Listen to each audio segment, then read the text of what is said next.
Alrighty, hello, I'm back.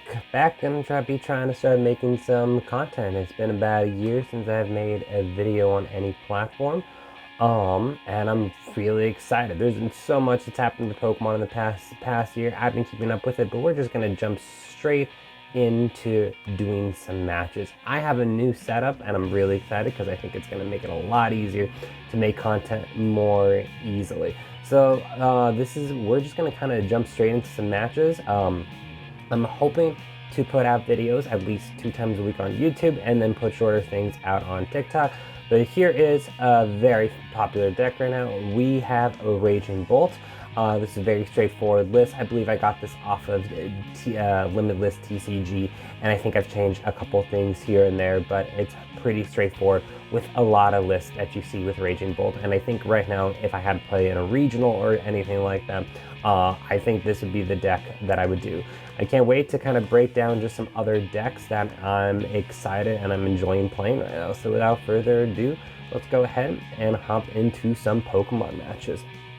So we are about a week away from the World Championship. The new Pokemon season has officially started, so if you're trying to go for your World's Invite, it's kind of time to kind of start doing that. I think a lot of players know that kind of getting that early start in the season is what really sets up for the momentum at the very end. Even these first couple months of getting these points before even any regional tournaments have happened, you can manage to get a cup win in can really help you by the time next year's World Championships comes around. If you haven't heard, there's been some really big, significant Pokemon news.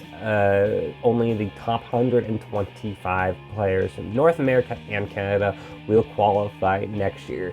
It was funny. When I first had heard my initial thoughts on that, I was like, that kind of sucks a little bit, but you have to remember that the World Championship is reserved for the best players in the world. So at the end of the day, if you're playing Pokemon and stuff, you should be doing it for fun. That is my number one thing. And then second, if you are going for it, it's gonna take a lot of commitment to get there. And the thing is, majority of people, even myself, are probably not gonna qualify for it. But I do have some hope for, probably, it hasn't been announced where next year's World Championships is at, but the following years has been announced in California. I live on the West Coast, so it is kind of possible. If I'm going to decide to try to put the money towards traveling, I think the year 2026 is going to be the year I really try to go for my World's Invite. With all that, let's go ahead. I'll be honest, when I first started playing with this deck, I had seen some gameplay and stuff of it, but to be totally honest, I hadn't really watched a lot of videos on it. I had seen other people play it, but my first initial reaction to it was just how easy it was to just be able to pick up and kind of start playing with it. So it's our opening turn here, so I think what I'm going to do, I don't know if this is the right play, possibly play an Earthen Vessel, but I think I'm gonna do, I think I'm gonna go for this, discard these two things. I think we're gonna play the Ione. I think we're gonna go ahead and play the Ione at this turn. Let's go ahead, let's go ahead and start with, let's just go ahead and get down a teal mess down here. Go ahead, start. We're gonna get a draw a ton of cards. I could even be trying to do this more aggressively, but my favorite thing about this deck is it is so versatile, and even just before this, how quickly you can be knocking things out. It is a force to be reckoned with. So now we're going to take our time, because we're playing against Charizard, so we get a hit for that weakness. So really, honestly, I don't think I have to be too worried, even if they get this first early knockout here. And we can actually retreat into something else if we really want to. So let's see here. So we already played our supporter for this turn. So let's go ahead and draw some more cards. Let's see. Let's go ahead, grab a Greninja. Radiant Greninja. I really don't care too much if they knock out this guy right at the beginning. Let's see. So kind of how I've gone down, at least kind of figuring out which way I want to do it first. When I have Radiant Greninja and Teal Mascot, typically I think I go for the Radiant Greninja first, because you just got to draw more cards. Hopefully you draw into another energy. And we're still not done yet, because I almost forgot. We have, it's our opening turn. I forgot who was up here in the active. We got Squawkabilly up here. Let's see if we can save him. It looks like we will be able to. Because most likely, and I say this because I've played a ton of Charizard, I have a pretty good idea. Unless they kind of have a boss and stuff in their hand already, they shouldn't be able to knock this guy out. So let's go ahead, let's attach an energy up here. We'll retreat down for safety if I really want to. I can actually throw the Bravery Charm on the Squawkabilly, because then even if they manage to get the rare candy, all of that, it actually does save them for the turn. So I think that's actually a pretty good play, because then the only thing they might be able to knock out next turn, being Charizard, is possibly Radiant Greninja. So I think I feel good about that. I have to kind of commit to that, because that's both of my Bravery Charms right off the bat. But yeah, so even this deck kind of goes against one thing I talk about my students about. A lot of decks, you really just run one type of energy, but somehow with this mix of 3 different types of energy, I don't find myself not being able to find the lightning and the fighting energy they need up here, constantly being able to power up these guys, because we do have energy retrieval. We have ways to search out the cards. So let's go ahead and see what our opponent does. And go from there. But yeah, big things are happening in the Pokemon world right now. We'll know pretty soon where Worlds for next year is going to be. So instead of there being a point cap this year, it'll be the top 125 players. So if I were going for my Worlds invite this year, safely then what I would imagine what you would have to do was, what, 600 points I think you needed for this World Championship. And out of my circle of Pokemon friends, I can't think of anybody off the top of my head directly that qualified, even from within my area. And we've got some pretty decent players by all means.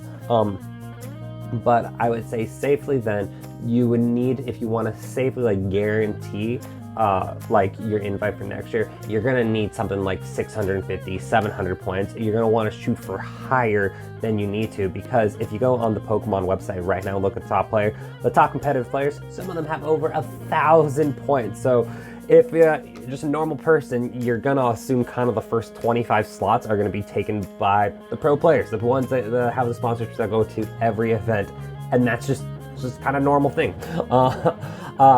So you're really gonna want to then shoot for trying to just get as many points as possible if you're trying to go for that prestigious title of making it to the World Championship.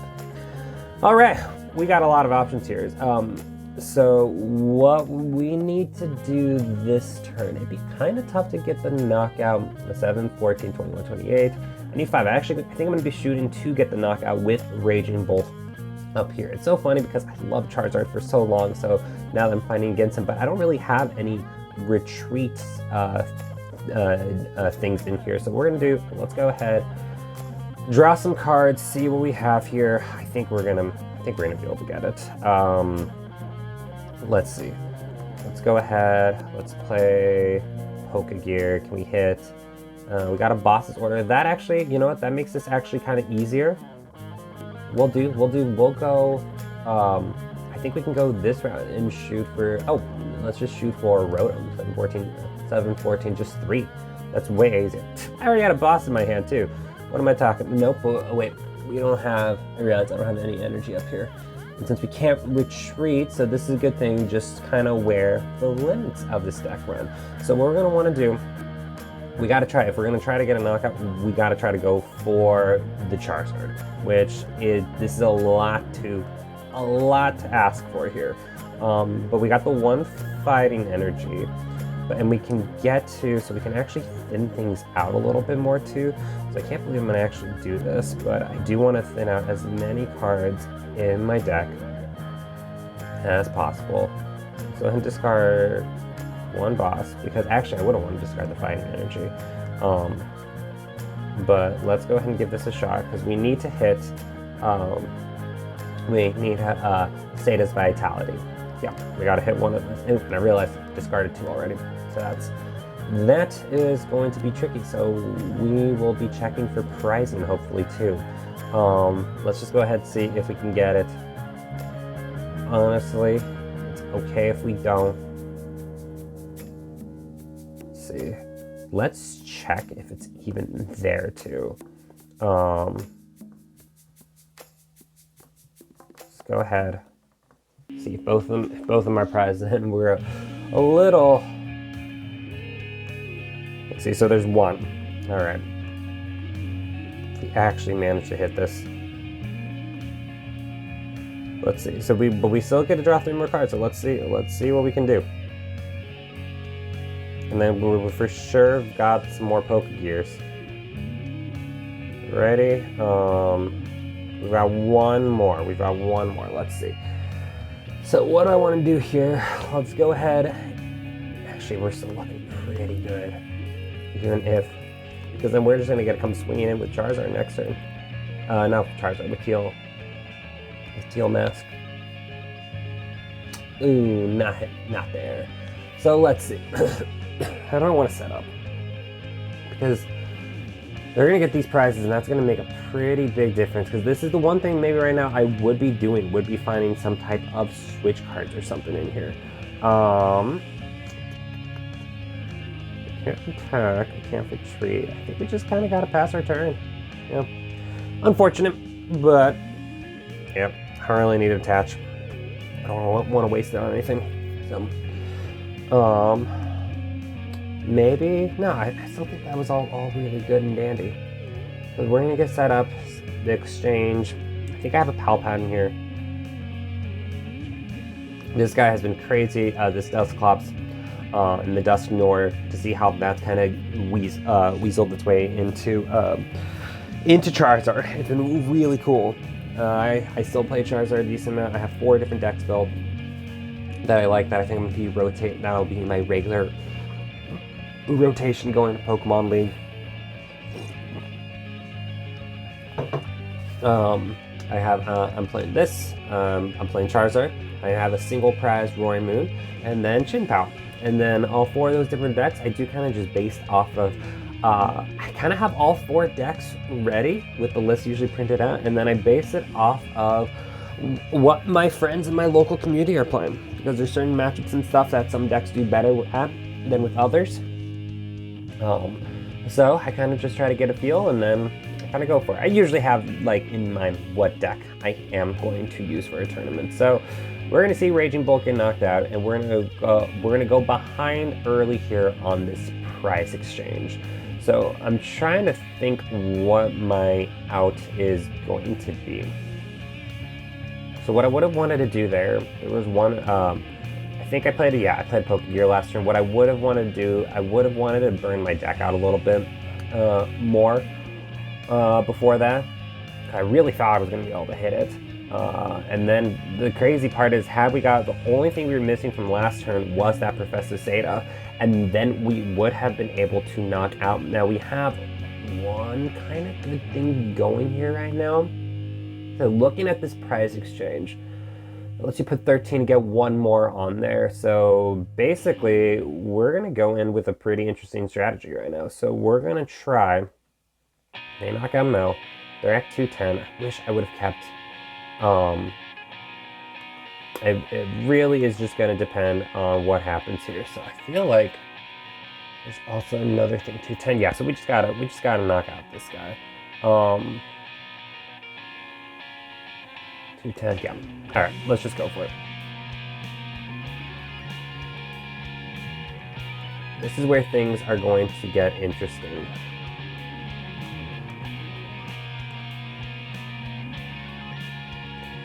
The real question will be, can I hit an Iono? They used 2 of the rare candies already. They used 2. That's why this one's very important. They have to get a Charmander down this turn.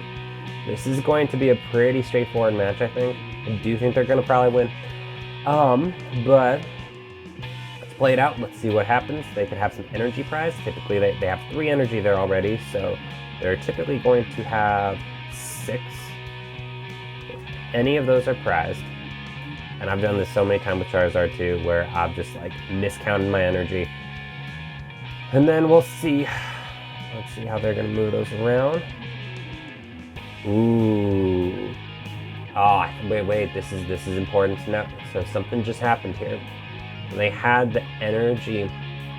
I believe they probably either have the energy, they might have Super Rod or something. They didn't use it off the Inferno. There comes the Super Rod.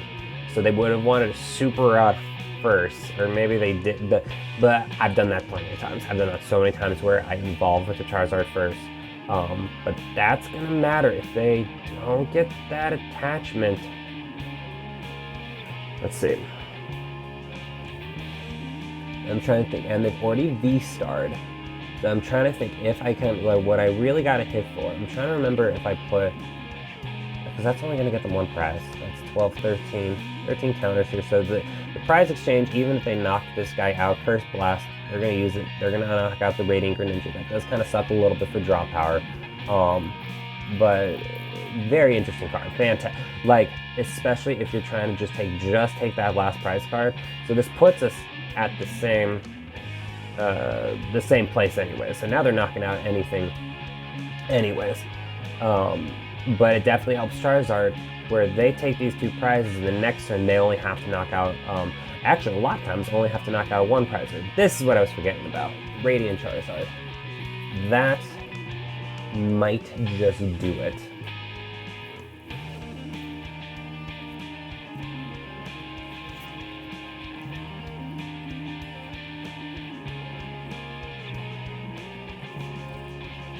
Get the knockout there, it goes down. All they're going to be is just 1 prize. I think they are going to have it.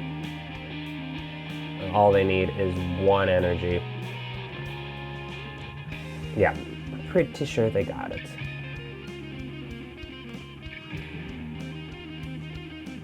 I don't know why it would attach like that.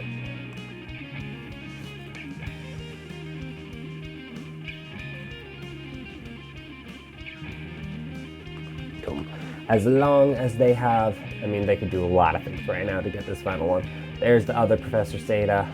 As long as they got 1 energy, then they will take this first win. But you still got to see a lot of flexibility that this deck has to offer, and then they will hit it easily. Actually, they're hitting it for way more, for 500. Oh my goodness, that's a lot. All right. Let's go ahead and we'll hop into another match.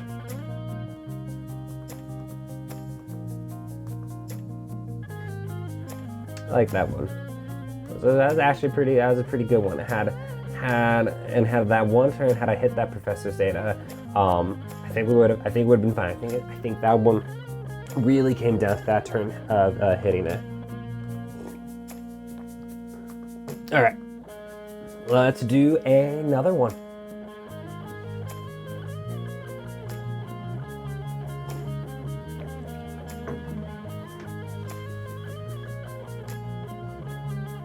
Okay. So yeah, Worlds is just a little bit of ways away. So we're just kind of going through this. So yeah, kind of like I said, another thing I said at the beginning of the video, I can't believe how this deck, for the most part,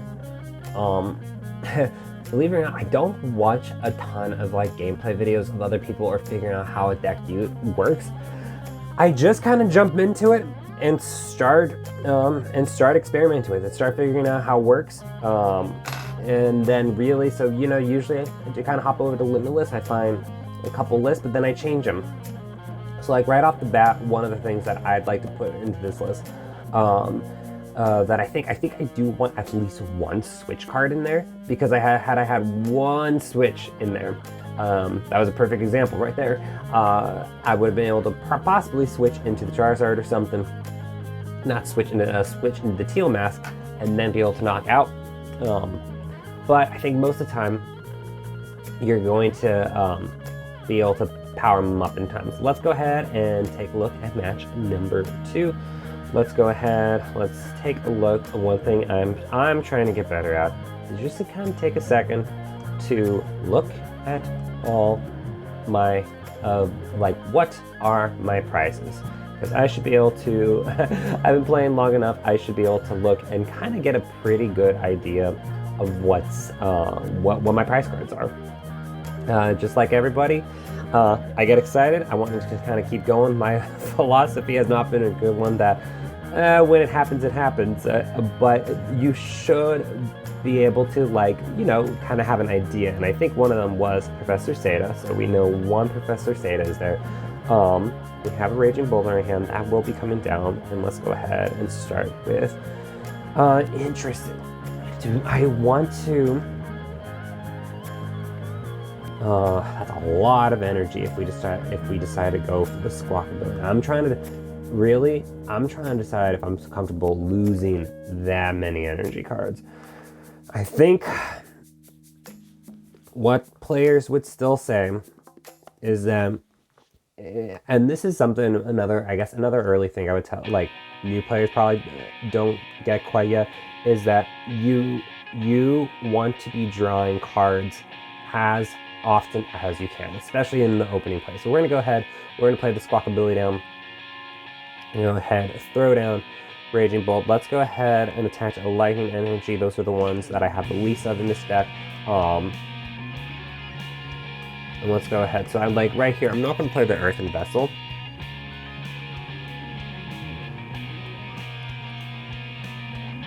Let's go ahead and grab another one of these, dude. First one.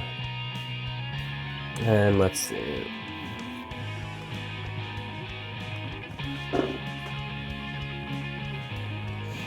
Cool. Sweet.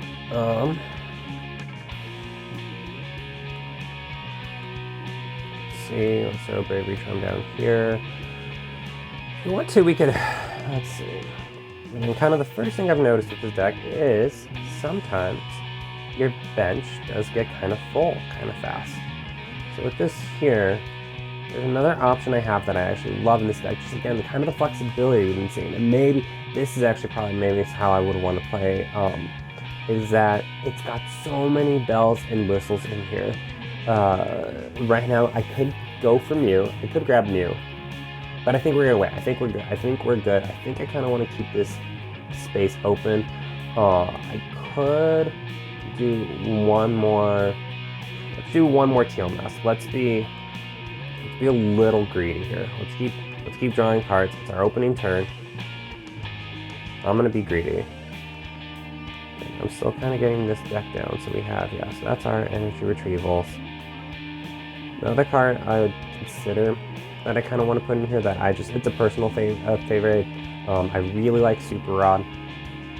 Just being able to get back that energy, besides just having to rely on the Professor Seda and stuff, it's pretty nice. So, alright, let's wait and see.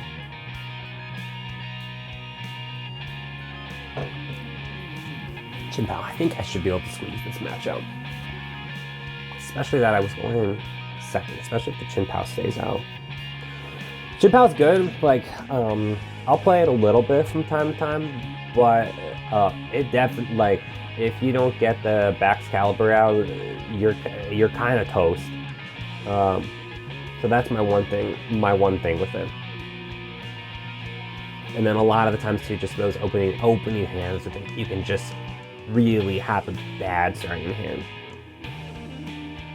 That's with any deck, but so far with Raging Bolt, I have not had that been the case as often.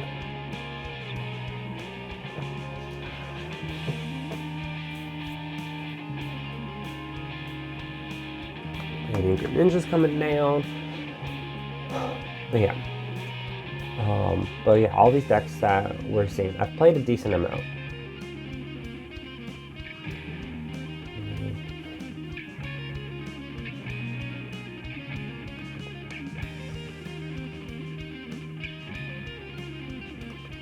Yeah, at first glance with Raging Bull, kind of putting it together, you might look like, okay, how's this gonna all work together? But it works so well.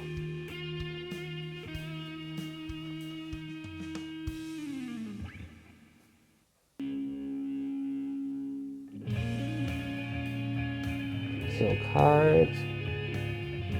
Oh, they need to get down. If they don't get down the little guy, like, exactly, are we going to even see the little dinos come down this turn? There we go, buddy poffins. Because you have to get down. Yep.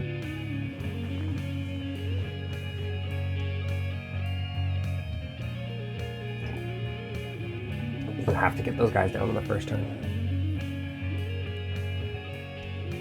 Alright, here we go. Okay, let's go ahead. Be straightforward with this. And let's draw some cards. Cool. There we go. What do I have in the discard pile right now? Yeah, so we have 1 fighting energy. Fantastic. If we really don't want to, let's see. That's right. So this guy, there are cards you can like mix around with what you want to do. He's here for the second attack because I believe his attack goes through some abilities like Mimikyu and stuff. So what we're going to do, let's see if we can hit a grass energy so we don't have to. We hit 2. We got the 2. You're not really the guy I really want to be powering up anyways. So effectively, what are you going to be doing? 1 second. I'm getting used to new keyboard. I'm trying to see how to get up to the description of the Pokemon. Let's see. Let's go ahead. Okay, I can monkey with that later. Then draw a card here. And then let's just keep... Oh, that changes things. We're going to be greedy here. We're just going to be mean. That Prime Catcher. This... Yeah, of the... all the A-spec cards are good, but out of all of them, that just changed our game plan of what we're going to do. We're gonna hit this Frigibax. I don't even need to... Oh wait, I realized I didn't click 2 energy. I only clicked 1. Again, have a new keyboard, new setup, everything. It's gonna make it so much easier to make videos and stuff. But with us being able to get that little guy down there, that's gonna be pretty big. I feel bad doing this, but yep.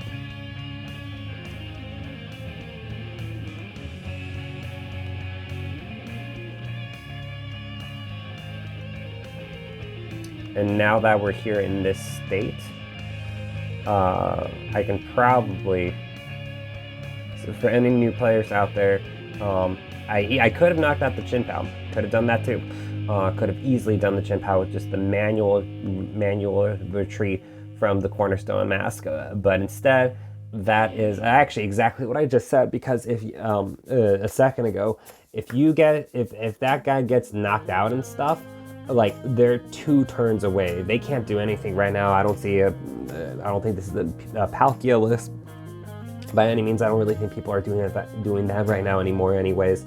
People were using Palkia V Star, but with that guy down, that stalled another turn, and I know exactly now they put down the 2, but they still have to get so much that that cost them a whole turn before being able to do anything. And if I want to keep being mean, so now I'm trying to decide with the boss in my hand. This is actually making me think. I think I just want to hit the boss again, because I can't remember if I'm running 1 or 2 boss in here. I think I'm just doing the boss. No, 2 boss and the Prime Catcher.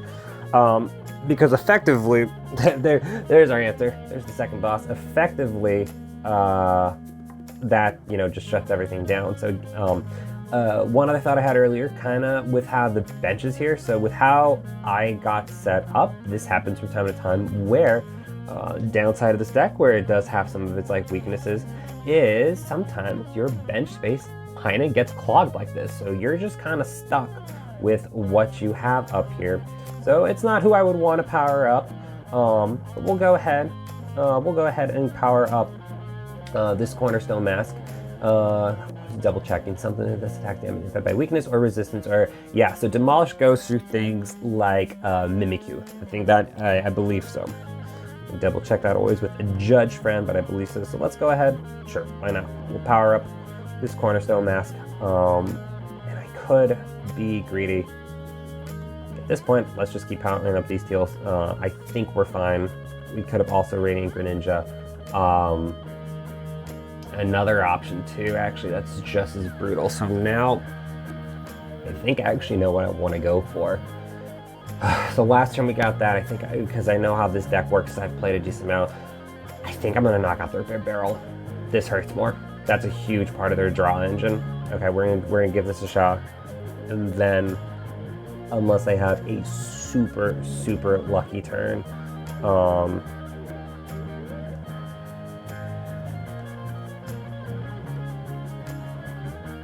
yeah, I could have knocked out either of those things, and I'm sure there's reasons for all of those.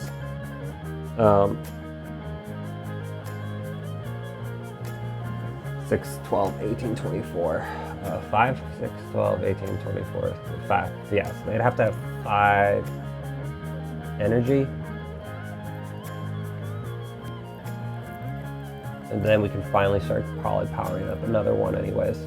But that's still, let's see, how many energy do... Okay, they got 3 in their discard pile, so it's not impossible. They have to have the rare candy. They need rare candy. They need the Bax Caliber. They effectively, if they can retrieve their energy, have 4 in play right now, so they can get 2 off of the Chin Pal. That's the other thing. But we're gonna see though. That's why I don't think that was a bad. I think that was actually a great call. Honestly, the Radiant Greninja could have been an option too.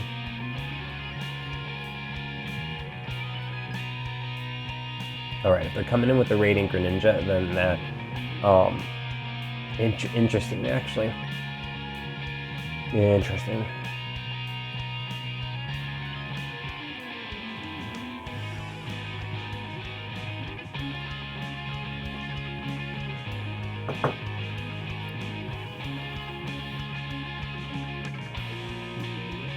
I don't want to say I think we're looking in a pretty good spot right now, but I think we're in a pretty safe spot for winning this match.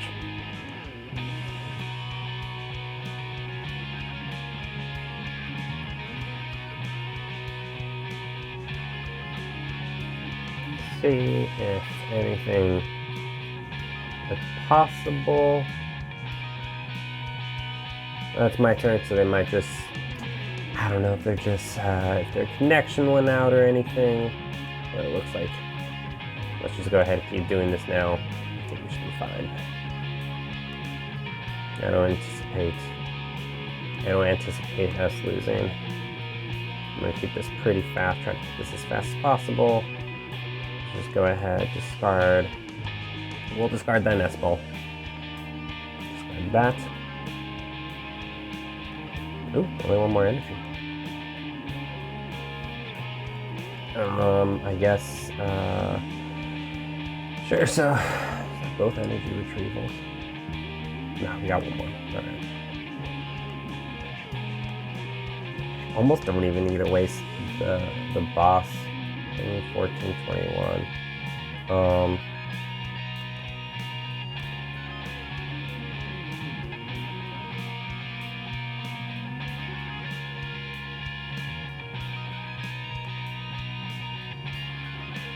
Sure. Let's just knock out the Greninja. Feel pretty good about that too.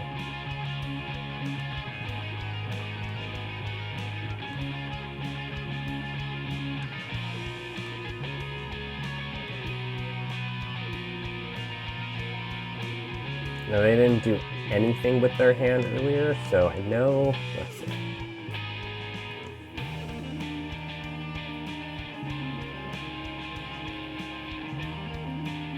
Okay, pretty sure their connection isn't active, or they've just left it on there. This happens from time to time, where so I'm pretty sure it'll say in a second that our opponent has been inactive for too long. I think it's usually after 2 or 3 interactions, so it'll automatically promote Pokemon up, and then it hasn't forfeit the match. And we'll do 1 more match, and that'll be this first video. I'm excited because I got a new setup to be able to make Pokemon gameplay videos and turn those things into shorter content stuff as well. Maybe a couple booster pack openings and things here or there of that nature, but just kind of being able to show gameplay and stuff has been my goal for a very long time. And like that opponent was inactive for too long. Okay, so we got that one. Again, Shin-Pao, it's good. It's not, I don't think I would call it a great deck, but there are some matchups and stuff. And it does pretty good out. Surprisingly, I remember when I was playing, I usually did pretty well with that deck against Charizard of all decks. Okay, let's go ahead. Let's do one last one. And we're 1 for 1 right now. We'll have some pretty big announcements coming up with the World Championships just about a week away now. We'll see. It's in Hawaii. That's where they also will announce where next year's is at. And I'm excited for that. So if it's on historically years ago, apparently. So back when it was actually before it was held in Japan and the United Kingdom, it used to basically trade off every other year between the West Coast and the East Coast. Geographically, this did make it kind of a little bit more accessible for some people if they were, depending on what part of the world you were having to hop over the sea from. So if it was in Hawaii this year, then I imagine it was interesting. Well, with it being in Japan last year, it went from Japan, Hawaii. I imagine it'll kind of go back over either to the East Coast or be really cool. Oh, weird, interesting. We're starting out with the same Pokemon as last time. It'll be interesting to see if it ends up over in like Europe or something. I think another World Championships over there would be pretty sweet. Oh, we'll just have to wait and see. Okay. Not a terrible hand. Hey, look at that. Oh, whose turn is it? My turn. Both started out with the same Pokemon. Just something Pokemon has been killing it with just all of the artwork. There's so, like, we live in such a good time that they have been so generous with making trainer art galleries and just so many other awesome variants of Pokemon. Just like I really do think you're getting more money for your booster packs these days. And it's not just all about like the Pokemon Vs, V-Stars and stuff that traditionally have come in the booster packs and stuff. So I gotta decide on 2 cards to discard. I'm not too crazy about this hand actually. All right, this is a this is a big hand to discard. I don't like getting rid of the Prime Catcher and the boss's order, but we have to go off of what everything says, that you have to try to go for as many cards as you can. Historically, that's what you want to do. So we're gonna go for it. I could attach Return of Third. Is that what I want to do? It's not a bad idea. So most likely, let's see, who's gonna be the bigger fighter if we have you fight, so we don't waste this energy retrieval. And we have one more grass energy in play. Sure, we'll throw the Bravery Charm on Teal Mask. Sure. All right. Hate having to lose Prime Catcher this early on. We gotta keep digging. Good. Perfect example. Exactly. Because that's why you make that early sacrifice. Now, here, we'd actually, I think we're going to discard the Fighting Energy, because next turn, hopefully, use Professor Seda, we get another thing out, we attach to Raging Bolt, we discard another energy, we have our energy set up for next turn. Let's go ahead, sure, we'll throw the Raging Bolt down, Bravery Charm, and we'll see what our opponent does.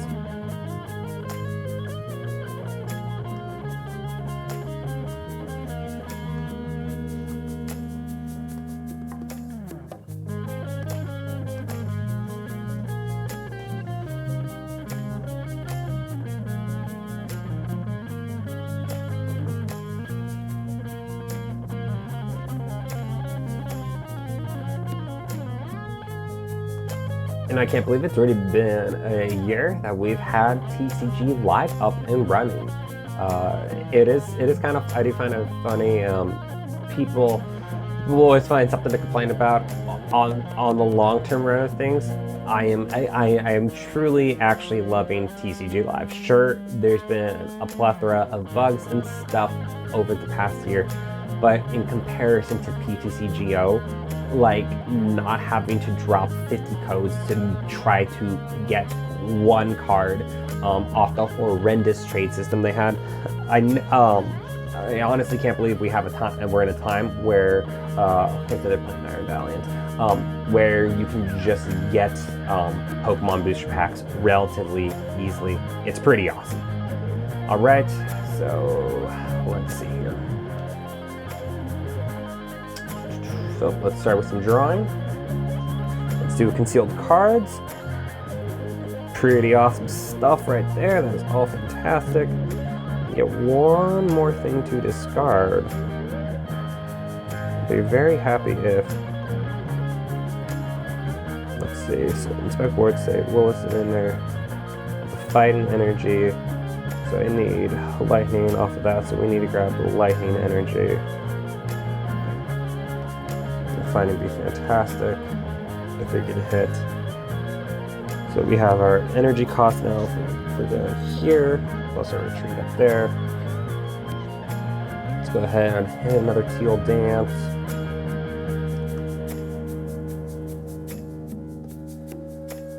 All right, so we're only gonna get, well, we still can attach 2 energy though. That's still not bad. And I still think I'm still gonna do it to the Raging Bolt. So the one we just drew in our hand, so, all right. Not bad. This happens from time to time where you don't get to do like the exact energy cost where you have to do one to there, but still attaching energy is still pretty good. Oh, I could have done it also to the active Pokemon, my active Cornerstone Mask. That would have not been a bad play either, I think. We're gonna discard it anyways. So that gets discarded. Let's see, 7, 14, 21, no abilities. Yeah, it's just attack. Cool.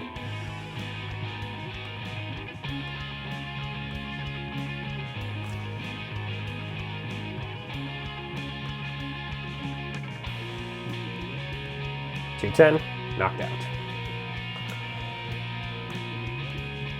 And like, what's so crazy, depending on what your setup is here. So I would say ironically, the first match I lost when I made that vital error of like not thinning out my deck for that Professor State. Ironically, I think that first setup was my best setup actually. It's been crazy. Some of the matches, like the maximum amount threshold you can do on some Pokemon. And like there's been a couple matches where I've just been curious to see what the maximum output I can do in one turn with this deck is. And I've easily gotten the 400, sometimes the 500 damage threshold is actually like possible with this deck. Now you don't normally need to do that, but the fact that it is possible, and all of that within one turn. So ideally, like let's actually say if you don't have any energy on the board and you had like the best turn ever, let's say you had 3 of these guys on there, so 7, 14, 21 just off of that, then 2 off of the Ancient. So in one turn with 3 of them on there, that's 7, 14, 21, 28, 35, 350 plus your attach is 420 in one turn. Oh, that's actually insane. Attach. Oh, that's pretty good. You place it onto your hand damage. You have 2 basic energy cards in your hand. Pokemon. What?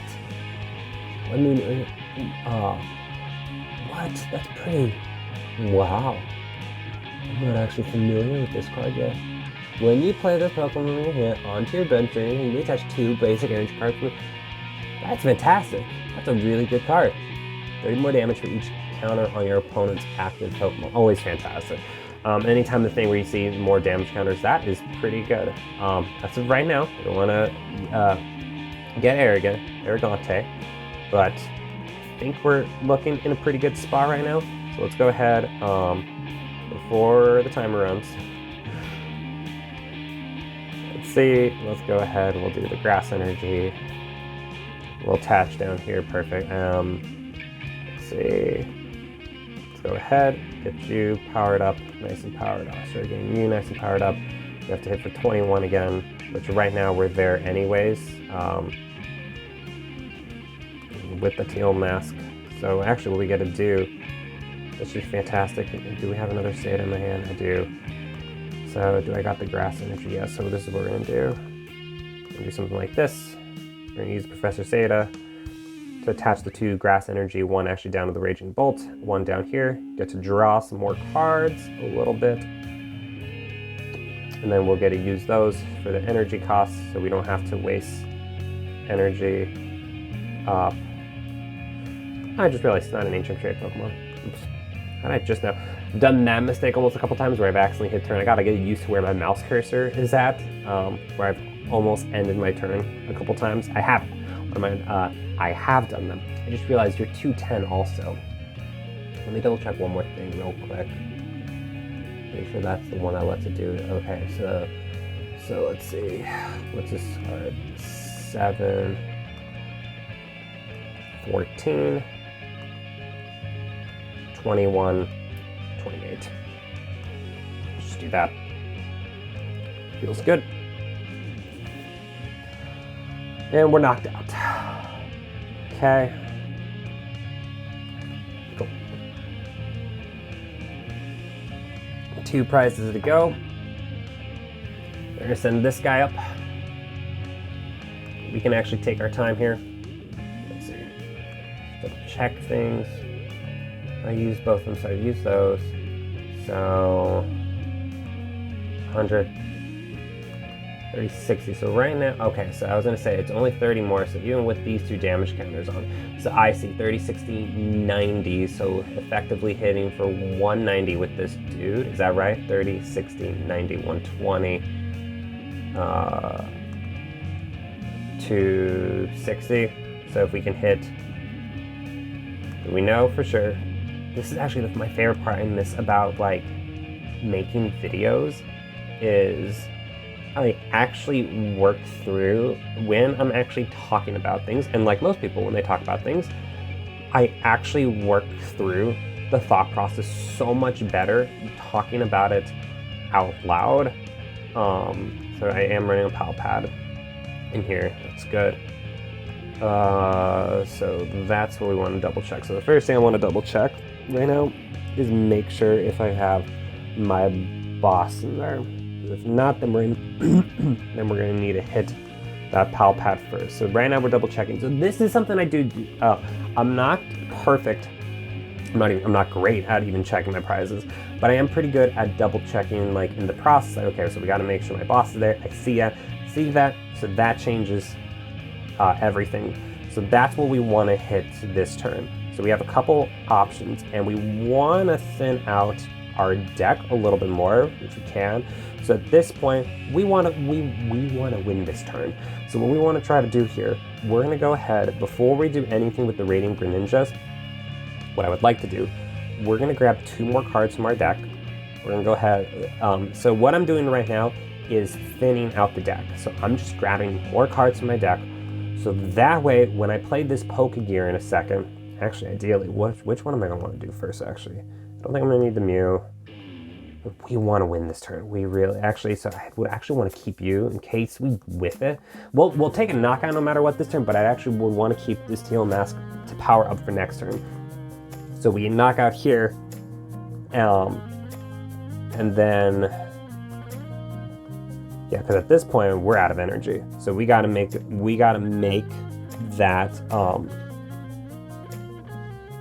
either Professor Seda or we would have to make then with this energy retrieval being my last one. We have to make we just have to make this turn count. Yeah, so I have 2 Professor Sedas and stuff. So here we go. Okay, let's start here. Just go ahead and discard here. So if we hit a naturally 2, we just win. Professor Seda, that doesn't matter. Playing Earthen Vessel does not matter. We attach here. And now, by doing this, by drawing these cards out, before I play this Pokegear, which there's a 1 in 11 shot, we will get it just off this. Now, we decrease with only having 10 cards left in our deck. I have like 70% chance that we're gonna get the boss's order off this. Hey, look at it. So basically everything I did there, I was pretty confident we're gonna be able 7, 14, 21, attach for turn 7, 14, 21, 7, 14, 21, 28, there we go. Let's boss up, 2 prizer, and basically everything I did there to walk through that, that's actually a great example of thinning out deck, turn that into video, is just thinning out the deck so that I increased my odds from, right before that there was about 14 cards left, which at that Pokegear at that point, 50% chance of being able to get the bosses, that's pretty good. I've had to take odds like that before, but getting it down to 10 cards is much better, and we were able to speed up the process and win 1 match. So kind of cool to be able to kind of talk about those things too. All right, I love this deck. If I had to go play in a regional tomorrow, this would be the deck that I would play. It's versatile, it does really good. Ironically, I didn't do good against Charizard in the first match, but I'm excited to edit, piece this video together, and upload this to YouTube, and then kind of break it apart for some smaller parts on TikTok. Anyways, happy to be back recording videos. Until next time, yeah, have a wonderful day to anybody that might be watching this.